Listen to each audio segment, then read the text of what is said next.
Hi எல்லாரும் எப்படி இருக்கீங்க? டீ போட்டு குடிக்கும்போது சாயந்தரம் மணி 4:30 இருக்கும். முகில் ஒரு பக்கம் டைக்வாண்டோக்கு கிளம்பிட்டா. எழில் பார்க்குக்கு போகணும்னு சொன்னான். சரின்னு போய் கிளம்பிட்டு கதவை தான் சாத்தணும், இருட்டிருச்சு. எழிலுக்கு என்ன நடக்குதுன்னே தெரில. பையன் குழம்பிட்டான். என்னடா நைட்டு நேரத்தில் நம்மள இன்னைக்கு பார்க்கு கூட்டிகிட்டு போகிறாங்களே அப்படின்னு. இந்த லேக் வியூ மட்டும் பாருங்கள். இருட்டில் நின்று பார்க்குற மாதிரி தான் இருக்கு இல்லைங்களா? ஆனால் மணி இப்போது 5:30. 4:30க்கு வெயில் அடிச்சிட்டு இருந்தது. 5:30க்கெல்லாம் பார்த்தீங்கன்னா வானத்தில் நிலாவே வந்தாச்சு. எழிலுக்கு என்ன நடக்குது ஏது நடக்குதுன்னு ஒன்றும் தெரில. அவனும் கொஞ்ச நேரம் விளையாண்டு பார்த்துட்டு வீட்டுக்கு போகலாம் அப்படின்னு சொல்லிட்டு எங்களை கூட்டிகிட்டு வந்துட்டான். இனி கொஞ்சம் முன்னாடியே போகிற மாதிரி பிளான் பண்ணிக்கணும். இது ஃபோம் மேட்டுங்க. இதை வாஷரில் போட்டெல்லாம் துவைக்க முடியாது.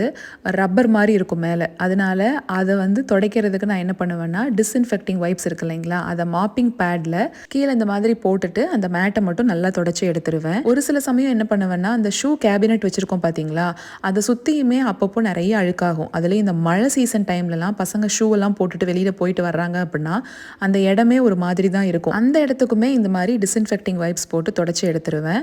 என்னைக்காவது உடம்பு சரியில்லாமல் இருக்கும்போது 2-3 வாரம் கிட்ட போயிடும் பாத்ரூமே க்ளீன் பண்ணாமல் வச்சுருப்பேன். அப்போது இதே மாதிரி வைப்ஸை மாப்பிங் பேடில் போட்டு அவங்க அப்பாட்ட கொடுத்துருவேன். அவர் டக்குன்னு அதை தொடச்சி விட்டுருவார்.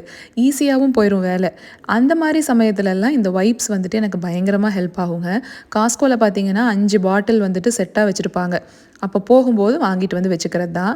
மற்றபடி வீடெல்லாம் ஃபுல்லாக தொடச்சி விடுறதுக்கு போனான்னு ஒரு லிக்விட் இருக்கும். இந்த ஃப்ளோரிங்க்கு பேர் வினைல் ஃப்ளோரிங் அப்படின்னு சொல்லுவாங்க. பாத்ரூமில் டைல்ஸ் தான். வினைல் ஃப்ளோரிங்க்கும் சரி டைல்ஸுக்கும் சரி நான் போனா தான் யூஸ் பண்ணிக்கிட்டு இருக்கேன். ஹார்டு ஃப்ளோரிங் இருக்குது பார்த்தீங்களா, அதுக்குமே போனாவை யூஸ் பண்ணலாம். நேற்று சுண்டல் குழம்பு வைக்கலான்ட்டு பிளான் பண்ணியிருந்தேன். சுண்டல் ஊற வைக்க மறந்தாச்சு. இன்றைக்காவது மறக்காமல் ஊற வைக்கணும்னு ஊற வச்சுட்டேன். சரிங்க, நம்ம நாளைக்கு ஒரு ஷார்ட்ஸில் பார்க்கலாங்களா?